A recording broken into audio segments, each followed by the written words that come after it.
New this evening, we're receiving reports Congressman Steve Scalise is conscious today and was able to speak to his wife, and that's according to our partners at the New Orleans Advocate. Now, sources say medical staff removed a tube from the congressman's abdomen. Scalise's office provided this update for us just seconds ago, and it says, quote, Congressman Steve Scalise is in serious condition. He underwent another surgery today, but continues to show signs of improvement. He is more responsive and is speaking with loved ones.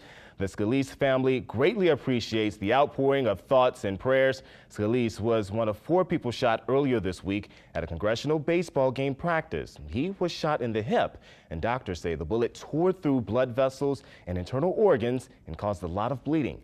Medical staff still expect the majority whip to be in the hospital for a considerable amount of time. Investigators say the shooter, James Hodgkinson, had a list of Republicans' names in his pocket. But get this, Steve Scalise was not one of them. Included on that list was U.S. Representative Mo Brooks of Alabama, Jeff Duncan of South Carolina, and Trent Franks of Arizona. Brooks and Duncan were at the practice. Franks was not. Hodgkinson also had pictures of the field on his phone. The 6 names on the list were associated with the House Freedom Caucus, a conservative group of Republicans. Again, Steve Scalise was not on the list found in the gunman's pocket. In Metairie, festival goers are celebrating for a cause at the Harbor Bar and Grill. It's for the annual Harbor Fest. Last year, the event raised $65,000 for St. Michael's Special School. Meg Ferris, the queen of entertainment, is live there this evening with a look at all the fun. Meg, how's it going out there? That's right. I'm on 17th Street in Metairie, and look what's going on behind me, Duke. We got about... All righty, Meg, at least bring me a burger back, please. Well, in other news, the race for mayor is heating up, and today residents were able to catch their first glimpse at the candidates. Indivisible NOLA held an informal town hall with the 2 mayoral hopefuls. We're talking about Latoya Cantrell and Michael Benares. The 2 did not debate, but instead answered questions in a forum setting. Topics included wages, education, criminal justice reform. Many voters say they have an ideal candidate in mind.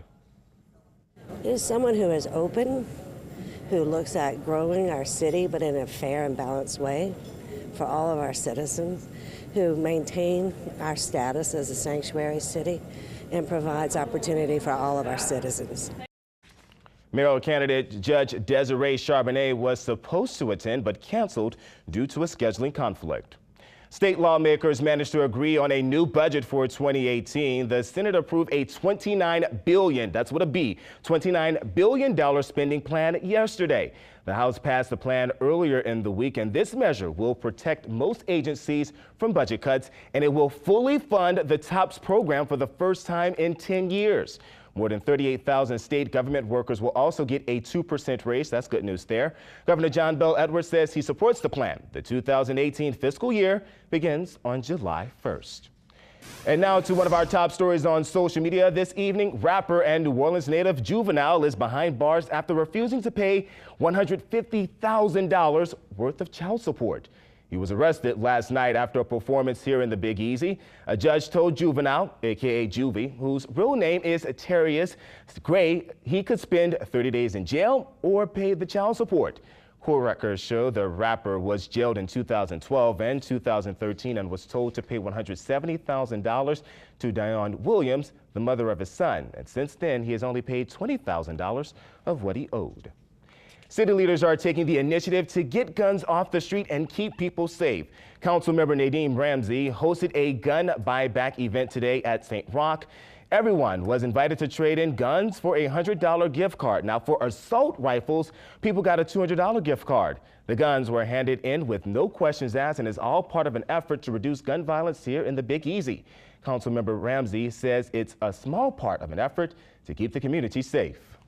If we just get one weapon off the street that saves, one person from being injured or killed, it's worth all of the time and the effort and the money that's been put into it. In an effort to also reduce gun violence even more, officials are hoping to hold more opportunities like this in the future. While the jury could not reach a verdict in the sexual assault case against Bill Cosby, we'll have more information on the verdict and the reactions from everyone involved. Plus, it was a controversial verdict in Minnesota when a jury acquitted a police officer accused of manslaughter. The latest on that story. And President Trump is heading to Camp David for the first time since he took office. We'll have more on the trip and why a lot of people say he should have visited sooner.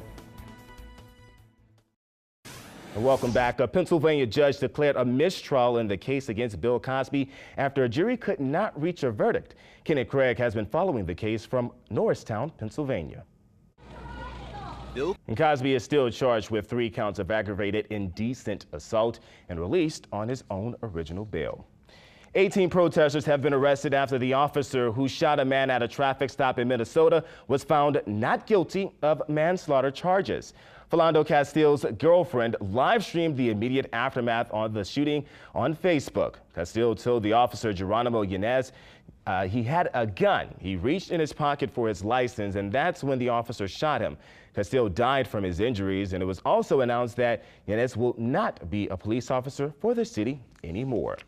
In Massachusetts, a 20-year-old girl was found guilty of involuntary manslaughter for encouraging her boyfriend to commit suicide. This court, having reviewed the evidence and applied the law thereto, now finds you guilty.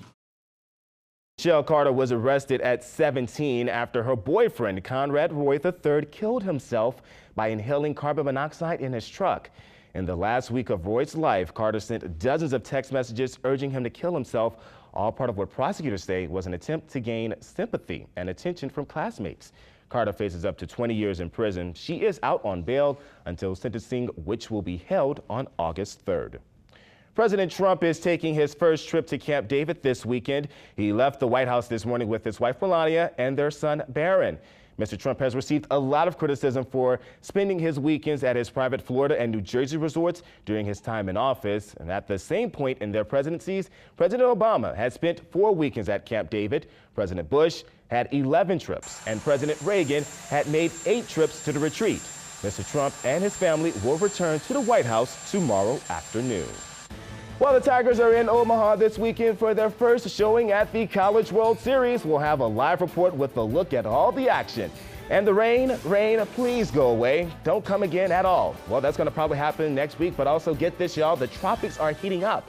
Alexandra Cranford will have a look at the forecast and everything you need to know about potential storms right after the break.